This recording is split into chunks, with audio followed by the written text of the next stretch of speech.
Assalamualaikum warahmatullahi wabarakatuh. Sebelumnya perkenalkan, nama saya Ayuwardah Hoirul Cahyani dengan NIM 222121179 dari kelas 4E Hukum Keluarga Islam.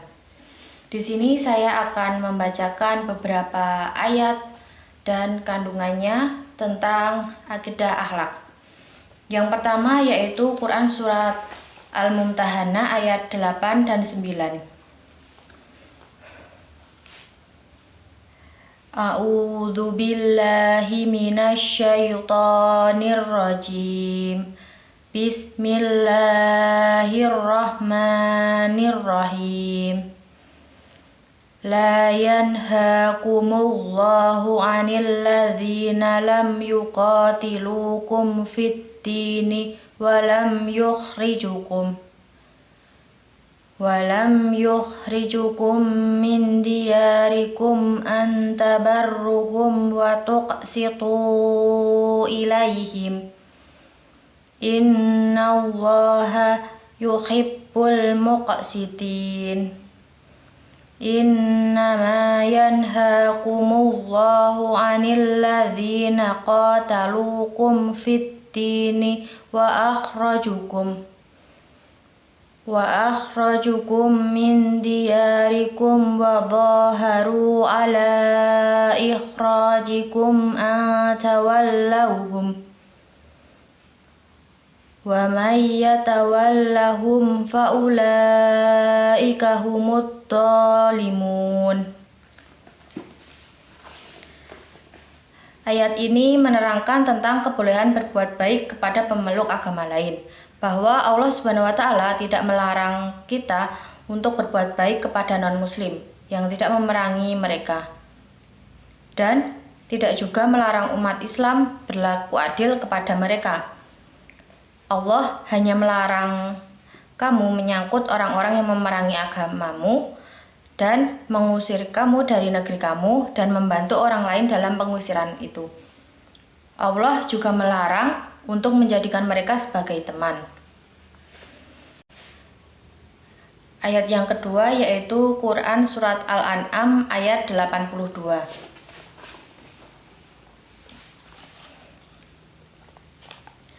Bismillahirrahmanirrahim.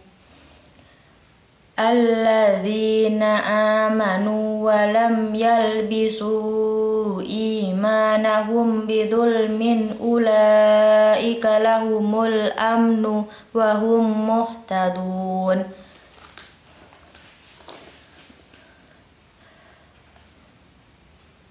Kandungannya pada ayat ini bahwasanya hanya orang-orang yang beriman kepada Allah dan mengikuti syariatnya serta tidak mencampur adukkan iman mereka dengan syirik saja mereka akan mendapatkan kedamaian dan keselamatan.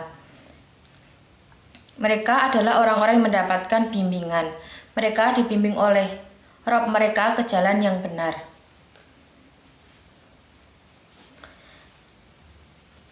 Hikmah dari ayat ini yaitu kita sebagai umat muslim dilarang untuk mencampur keimanan dan kesyirikan supaya kita bisa mendapatkan kedamaian, keselamatan, dan bimbingan ke jalan yang benar dari Allah Subhanahu wa Ta'ala. Selanjutnya yaitu ayat yang ketiga, Quran Surat Al-Hajj ayat 37. Bismillahirrahmanirrahim. La yanalallaha luhumuha wala dima'uha walakin yanaluhut taqwa minkum. Kadzalika sakhkharaha lakum litukabbirullaha ala ma hadakum wa basyiril muhsinin. Maksud dari ayat ini yaitu bahwa daging atau darah hewan yang dikurbankan itu tidak akan pernah sampai kepada Allah Subhanahu wa Ta'ala, tetapi yang akan sampai kepadanya hanya ketakwaan kita kepada Allah Subhanahu wa Ta'ala yang berupa ketaatan ketakwaan kita kepada Allah dengan melaksanakan apa yang diperintah dan menjauhi apa yang dilarang. Dan Allah Subhanahu wa Ta'ala menundukkan hewan tersebut agar kita mengagungkannya sebagai ungkapan rasa syukur atas petunjuk kebenarannya. Selanjutnya, ayat yang terakhir yaitu Quran Surat An-Nisa ayat 137 dan 138.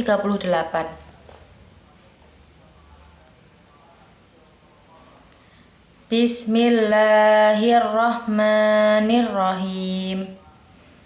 Innalladzina amanu thumma kafaru thumma amanu thumma kafaru thumma istaghu kufran lam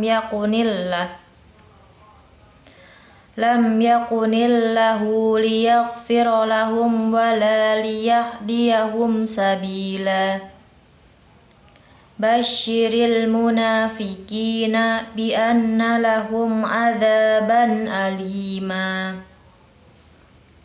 Kandungan ayat ini yaitu Allah Subhanahu wa Ta'ala menceritakan perihal orang yang beriman, lalu ia kafir, kemudian kembali beriman lagi, dan terakhir ia kafir lagi, lalu berkelanjutan dalam kesesatannya dan makin bertambah sesat hingga mati. Maka sesungguhnya tiada tobat baginya sesudah mati. Dan Allah Subhanahu wa Ta'ala tidak akan memberikan ampunan baginya dan juga tidak akan menjadikan baginya sesuatu yang dapat menuntunnya ke arah hidayah. Dan orang yang munafik seperti itu pasti akan mendapat balasan yang pedih dari Allah Subhanahu wa Ta'ala. Hikmah dari ayat ini yaitu kita dalam beriman harus benar-benar ada keimanan tersebut. Jangan sampai menjadi kemunafikan, karena apabila sampai pada kemunafikan, pasti akan ada balasan dari Allah Subhanahu wa Ta'ala. Sekian yang dapat saya sampaikan, kurang lebihnya mohon dimaafkan. Akhirul kalam. Wassalamualaikum warahmatullahi wabarakatuh.